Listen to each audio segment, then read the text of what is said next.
নমস্কার, trading journey চ্যানেলে আপনাদের স্বাগত। তো কালকের বাজার কিভাবে চলবে, কালকের বাজার কি হতে পারে সেই নিয়েই আলোচনা। দেখুন, এফআই আজকে সেল করেছে, ডিআই মাল কিনেছে, 1352 কোটি টাকার মাল কিনে রেখেছে। মাল কেনাটা স্বাভাবিক, কারণ হচ্ছে এফআই এই ডিআই এর ক্ষেত্রে মিউচুয়াল ফান্ড আর ইটিএফের টাকা 5 তারিখ অবধি ঢুকতে থাকে মার্কেটে। তো সেই টাকাগুলো দিয়ে ডিআই বাইং করে ডোমেস্টিক ইনভেস্টার, তার সাথে রিটেলও আছে এর মধ্যে। তো রিটেলের পয়সাই বেশিরভাগ ঢোকে এই টাইমটাতে। তো দেখার বিষয় হচ্ছে আমাদের কাছে এই অপশনটা, যে অপশনে কিভাবে রাইড করেছে। দেখুন, অপশনে যেভাবে রাইড করেছে সেই দিক থেকে দেখতে গেলে -22,5053 করোড়, মানে এই যে 22 মাইনাসে করা আছে, এটাই কিন্তু আমাদের কাছে দেখতে গেলে বুলিশ। কিন্তু এর ভেতরে কি করে রেখেছে এটাই দেখবার বিষয়। দেখুন, ব্যাঙ্ক নিফটির ওপরে কালকে একটা প্রেশার থাকবে, কারণ হচ্ছে দেখুন আজকে শুধুমাত্র এইচডিএফসির সাপোর্টে ব্যাঙ্ক নিফটি কিন্তু ওই জায়গায় দাঁড়িয়ে গেল, না হলে কিন্তু ব্যাঙ্ক নিফটি নিচের দিকে আসতো। আর নিফটিকে যেমন আমি বলেছিলাম যে গ্রুপের মধ্যে, হোয়াটসঅ্যাপ গ্রুপে আমাদের আলোচনা হচ্ছিল যে নিফটির মধ্যে 22,711 লেভেল খুব মানে হার্ডাল হয়ে যাচ্ছে, যে বারবার ওখানে রিটেস্ট করতে যাচ্ছে আর নেমে যাচ্ছে। তো নিফটি নিচের দিকে নামার সম্ভাবনা আছে, কিন্তু নিফটিও কিন্তু আজকে অনেকটা নিচে নামার সম্ভাবনা ছিল, কিন্তু অতটা নিচে নামেনি নিফটি।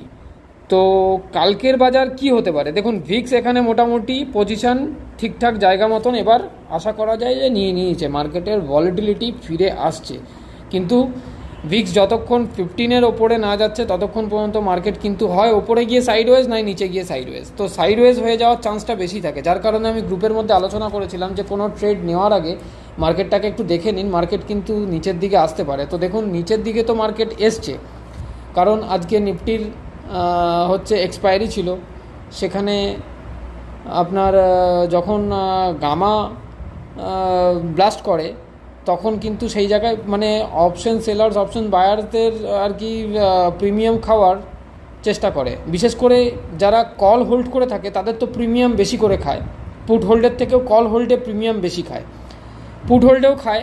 ঠিক আপনি একটা জিনিস খেয়াল করবেন, যদি পুট কোনো দিন হোল্ড করে থাকেন তাহলে আপনার ঠিক 2:40-45 পর থেকে পুটের প্রিমিয়াম খাওয়ার জন্য একবার ক্যান্ডেলকে স্পাইকলি ওপর দিকে তোলে, আবার নিচের দিকে নামিয়ে নিয়ে চলে আসে, তখনই প্রিমিয়াম ডিগে করার চেষ্টা করে। তো কালকের বাজারের সিচুয়েশান এখানে দেখে তো মোটামুটি এরকমই মনে হচ্ছে যে কালকে বুলিশনেস থাকবে বাজারের মধ্যে। তো আসুন দেখে নেব একবার যে বিদেশি বাজার কি বলছে আমাদের। দেখুন, গিফট নিফটি 22,822 এখানে ট্রেড করছে, ডাও জোন্স ওপরে আছে, নেসড্যাক ওপরে আছে, S&P 500ও ওপরে আছে। আর এদিকে যদি আমরা দেখি এশিয়ান মার্কেটে হালকা প্রফিট বুকিং এসছে, কিন্তু রিকভার দেওয়ার চান্স খুবই কম আছে এশিয়ান মার্কেটে একটু প্রেশারে থাকবে আজকে, কারণ দুদিন ধরে যেভাবে এশিয়ান মার্কেট সাইডওয়েজ ছিল, আমাদের ইন্ডিয়ান মার্কেটের মতন এশিয়ান মার্কেটও কিন্তু সাইডওয়েজ ছিল। তো এশিয়ান মার্কেটের মধ্যে একটা প্রফিট বুকিংয়ের চান্স এসছে। তো এডিআর যদি এদিকে আমরা দেখে নিই, দেখুন অ্যাক্সিসের এডিআর নিচে আছে। সবথেকে বড় ব্যাপার হচ্ছে আজকে নিফটি এবং ব্যাঙ্ক নিফটি, দেখুন নিফটির মধ্যেও কিন্তু এইচডিএফসি আছে, ব্যাঙ্ক নিফটির মধ্যেও এইচডিএফসি আছে। তো এইচডিএফসি আমি গ্রুপের মধ্যে আলোচনা করেছিলাম যে রিলায়েন্স নিচের দিকে নামার সম্ভাবনা আছে। দেখুন, রিলায়েন্স কিন্তু নেমেছে, রিলায়েন্স কিন্তু সেরকমভাবে নামতে পারেনি। রিলায়েন্স নেমেছে কিন্তু সেরকমভাবে নামতে পারেনি, যতখানি এক্সপেকটেশন ছিল ততখানি কিন্তু নামতে পারেনি। আমি একটা এক্সপেক্ট করেছিলাম যে একটা বড় ডিপ দিলে সেখানে আমাদের একটা বড় ভালো একটা বাইং অপরচুনিটি আসবে, কিন্তু সেরকম একটা বাইং অপরচুনিটি আমরা ওখানে পাইনি। তো দেখুন, এইচডিএফসি হচ্ছে আমাদের দুটো ইন্ডেক্সের মধ্যেই একটা বড় জায়গা হোল্ড করে থাকে, কিন্তু আজকে আমাদের পুরোপুরি এইচডিএফসি মানে সাপোর্ট দিয়ে গেছে আমাদের দুটো ইন্ডেক্সকেই, নিফটি এবং ব্যাঙ্ক নিফটি ইন্ডেক্সকেই। তার সাথে সাথে আইসিআইসিআই নেগেটিভ মোমেন্টাম নিচ্ছিল, আইসিআইসিআই চাইছিল যে নিচের দিকে নামিয়ে দিই, কিন্তু এইচডিএফসির সাপোর্টটা মার্কেটকে মানে পুরো একদম লিফটের মতন নিচে নামাতে পারেনি আর কি, একদম সাইডওয়েজ হয়ে নিচের দিকে আস্তে আস্তে আস্তে আস্তে এসছে, যার কারণে। তো বাদবাকি ইনফোসিস এখানে প্লাসে আছে। এদিক দিয়ে দেখতে গেলে যে ভারতীয় বাজার কালকে কি সিচুয়েশান নিতে পারে, তো আসুন দেখে নেওয়া যায় চার্টটা কি বলছে আমাদের। দেখুন, চার্টে এটা নিফটি 50 চার্ট, এটা ডে ক্যান্ডেলে আছে। ডে ক্যান্ডেলে দেখুন নিফটি কিভাবে ট্রেড করছে। আমরা যদি দেখি যে এই ওপরে যাচ্ছে, একবার নিচে রিটেস্ট করতে আসছে, আবার ওপরে যাচ্ছে, আবার নিচে রিটেস্ট করছে, আবার ওপরে যাচ্ছে, আবার নিচে রিটেস্ট করছে, আবার ওপরে যাচ্ছে, আবার একবার ডিপ নিয়েছে। তো আমার এক্সপেকটেশন ছিল যে 22,500 লেভেল পর্যন্ত নিফটি আসার সম্ভাবনা ছিল। কালকের ভিডিওতেও আমি একই কথা বলেছিলাম। কালকের ভিডিওতে আমি বলেছিলাম যে গ্যাপ ডাউন হবে, তো মার্কেট গ্যাপ ডাউনই ওপেন হয়েছে। ওপেন হয়ে আমি ভেবেছিলাম যে গ্যাপ ডাউন হওয়ার পরে বাজার 22,500 লেভেলকে একবার রিটেস্ট করতে আসার দরকার আছে, একটা ডিপ এই পর্যন্ত ডিপ নেওয়ার দরকার আছে। যদি আজকে নিফটি 22,500 লেভেল রিটেস্ট করতে আসতো তাহলে কিন্তু নিফটি আজকে অল টাইম হাইকে ভাঙতে পারত। তো যাই হোক, নিফটি কিন্তু এই প্যারালালি একটা জিনিসের মধ্যে, মানে একটা প্যারালাল ইয়েতে কাজ করে যাচ্ছে। তো এখানে আমাদের মানে নিফটির মধ্যে প্রবাবিলিটি আছে এখন যে নিফটি কালকে এই যে ক্যান্ডেলটা যে দিয়েছে আজকে 1 ডে ক্যান্ডেলে, এই ক্যান্ডেলটা দেখুন, এই ক্যান্ডেলটা কিন্তু এখানে বায়ার্স ভালো মতন অ্যাক্টিভ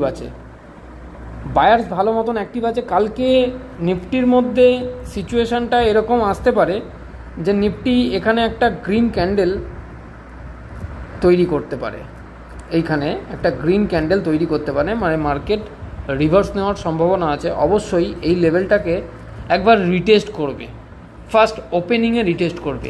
ওই রিটেস্ট করাটাই হচ্ছে আমাদের কাছে একটা বাইং অপরচুনিটি। কালকে কিন্তু বাজার নিফটি কথা বলছি, নিফটি কিন্তু রিভার্স নেওয়ার পজিশানে আছে। তো একবার ছোট একটা রিটেস্ট করবে, কারণ নিফটির মধ্যে আপনি ক্লোজিং যদি দেখেন তাহলে 22,648। তো আমি যদি দেখি রিটেস্ট করতে কতখানি নামতে পারে, তো এখানে আমি একটা হরিজন্টাল লাইন ড্র করব যাতে আপনাদের বুঝতে সুবিধা হয়। তো নিফটি নামলেও এই লেভেল অবধি, মানে কালকের আমার ধারণা যে 22,600 এই লেভেল অবধি কালকে একবার রিটেস্ট করতে পারে বাজার। রিটেস্ট করে কিন্তু এখান থেকে বাউন্স নিতে পারে। হয়তো সকালবেলা ফ্ল্যাট ওপেনিং হলো কিংবা হালকা গ্যাপ আপ হতে পারে, ঠিক আছে, হালকা গ্যাপ আপ হলো কিংবা ফ্ল্যাট ওপেনিং হলো কিংবা হালকা গ্যাপ ডাউন হলো, মানে 20-25 পয়েন্টের মতন গ্যাপ ডাউন হলো, তাহলে এই লেভেলটাকে রিটেস্ট করতে কিন্তু নিফটি একবার রিটেস্ট করবে। রিটেস্ট করলে কিন্তু আমরা যখনই রিটেস্ট করবে, রিটেস্ট করে যদি এখানে সাস্টেন করে 580 লেভেল আর 600 লেভেলে যদি রিটেস্ট করে, তাহলে আমাদের কাছে একটা কনফার্মেশন থাকবে যে নিফটি কালকে ওপর দিকে যাওয়ার সম্ভাবনা কিন্তু খুব বেশি। যেটা আজকে এই রেজিস্ট্যান্সটা বারবার ফেস করে আসছে, 711 লেভেলটা অল টাইম হাইয়ের লেভেলের কাছ থেকে যে রেজিস্ট্যান্স ফেস করছে আর এখান থেকে রিজেকশন ফেস করে নিচের দিকে আসছে বারবার করে।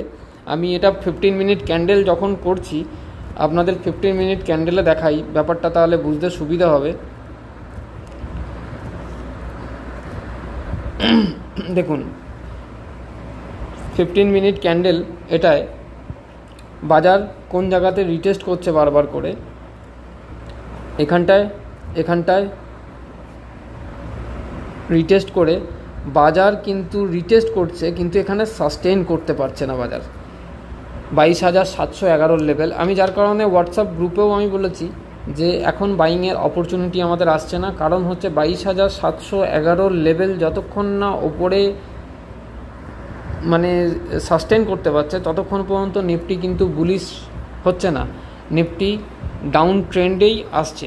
তো রিটেস্ট করছে আর এখানে দেখুন সাপোর্ট নিচ্ছে। দেখুন এক্সপায়ারিতে এইসব খেলা চলে, এই সাপোর্টটা নিয়ে আবার একবার স্পাইক, আবার সাইডওয়েজ হয়ে গেল, আবার একবার রিটেস্ট করতে এলো সাপোর্টকে, নিজের সাপোর্টকে রিটেস্ট করতে এসে সবারই স্বাভাবিক ব্যাপার, সবার একটা থাকে এই যে এই সাপোর্টটাকে আজকে যে রিটেস্ট করেছে, রিটেস্ট করার পর সবার একটা মানে চিন্তাভাবনা থাকে যে এই সাপোর্টটাকে যখন রিটেস্ট করছে তখন নিফটি কিন্তু ওপর দিকে উঠবে। তো এই লেভেলটা যতক্ষণ আমাদের ক্রস না করছে নিফটি, এই 22,711 এই লেভেলটা যতক্ষণ না ক্রস করে সাস্টেন না করছে ততক্ষণ পর্যন্ত আমরা নিফটিকে নিয়ে বুলিশ হতে পারছি না। তো আশা করি কালকে নিফটির সিচুয়েশান এমন হবে, কালকে নিফটি একবার এই লেভেলটাকে রিটেস্ট করতে আসবে নিচে, রিটেস্ট করে তারপর বাজার ওপরে রিভার্স নেবে এবং কালকে খুব সম্ভবত কালকে এই 711 লেভেলটা ভেঙে ওপর দিকে ওঠার সম্ভাবনা নিফটির মধ্যে আছে। তো যদি কালকে আমরা একটা ছোট ডিপ পাই তাহলে ওটা আমাদের কাছে বাইং অপরচুনিটি হবে। হালকা বাইং করবেন যদি পারেন, তাহলে প্রফিটও আপনাদের চলে আসার সম্ভাবনা কালকে কিন্তু আছে। বাজার বেশি নিচে আসার সম্ভাবনা দেখা যাচ্ছে না। এবার বেসিক্যালি আপনি বাইং করবেন কি না করবেন সেটা পুরোপুরি আপনার নিজস্ব ব্যাপার। এটা আমি আমার নিজস্ব পয়েন্ট অফ ভিউ শেয়ার করছি। এটা ইউটিউব চ্যানেলটা লার্নিং পারপাস, আর আমি কোনো সেবি রেজিস্টার নয়, আর এখানে কোনো বাই অ্যান্ড টিপসের কোনো কল নেই। আমি ইন্ডেক্সকে নিয়ে আপনাদের সঙ্গে কথা বলছি যে এখানে আমাদের একটা অপরচুনিটি দেবে, বাইং অপরচুনিটি। এরপরে বাজার কিন্তু ওপর দিকে রিভার্স নেওয়ার সম্ভাবনা থাকবে। তো আসুন এবার দেখে নেব ব্যাঙ্ক নিফটির মধ্যে কি সিচুয়েশন কালকে হতে পারে, ব্যাঙ্ক নিফটির চার্ট কি বলছে। দেখুন ব্যাঙ্ক নিফটির 15 মিনিট ক্যান্ডেল দেখুন, সেম টু সেম সাইডওয়েজ।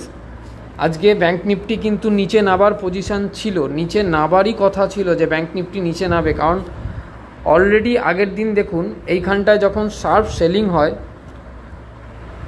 এই জায়গাটায় শার্প সেলিং হয়ে ব্যাঙ্ক নিফটি কিন্তু আজকেও গ্যাপ ডাউন ওপেন হয়েছে। গ্যাপ ডাউন ওপেন হওয়ার কথা কালকে ইউটিউব ভিডিওতে বলাও হয়েছিল যে গ্যাপ ডাউন ওপেন হবে। গ্যাপ ডাউন ওপেন হয়ে ব্যাঙ্ক নিফটি কিন্তু একবার এই লেভেলটাকে রিটেস্ট করবে, রিটেস্ট করতে এসে ব্যাঙ্ক নিফটি রিভার্স নেবে, না হলে সাইডওয়েজ হবে। তো ব্যাঙ্ক নিফটি দেখুন এখানটায় অলরেডি সাইডওয়েজ হয়েই সারাদিন চলে গেছে।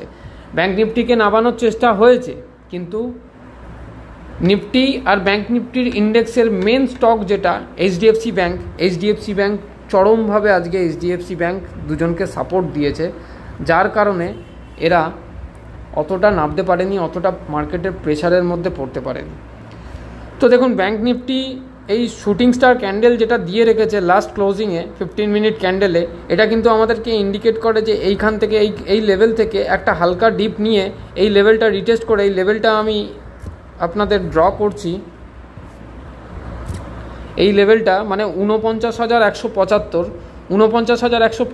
এই লেভেলটা যদি কালকে ফ্ল্যাট ওপেন হয় কিংবা হালকা গ্যাপ ডাউন কিংবা হালকা গ্যাপ আপ, এর মধ্যেই রেঞ্জ বন্ড করেই ওপেনিং হবে, এই রেঞ্জের মধ্যেই কিন্তু ওপেনিং হবে। আর এর মধ্যেই একবার রিটেস্ট করে ব্যাঙ্ক নিফটিও কিন্তু কালকে ওপর দিকে যাওয়ার সম্ভাবনা খুব বেশি দেখা যাচ্ছে। হালকা গ্যাপ আপ হলে এই বক্সের মধ্যেই কিন্তু একটা কালকে ওপেনিং দেখা যাচ্ছে, এখান থেকেই কিন্তু বাজার কালকে রিভার্স নেওয়ার সম্ভাবনা বেশি দেখা যাচ্ছে। বাজার ওপর দিকে যাবে, এই লেভেলটাকে রিটেস্ট করবে, একবার রিটেস্ট করে বাজার যদি এখানে সাস্টেন করতে পারে, ব্যাঙ্ক নিফটির মধ্যে যদি এখানে সাস্টেন করতে পারে এই লেভেলে, তাহলে কিন্তু ব্যাঙ্ক নিফটির মধ্যে খুব প্রবাবিলিটি আছে যে ব্যাঙ্ক নিফটি আরও ওপরে 49,850 লেভেল আমাদেরকে দেখাতে পারে। তো আশা করি ভিডিওটা আপনারা বুঝতে পেরেছেন, আপনাদের অনেক উপকার হবে ভিডিওটা।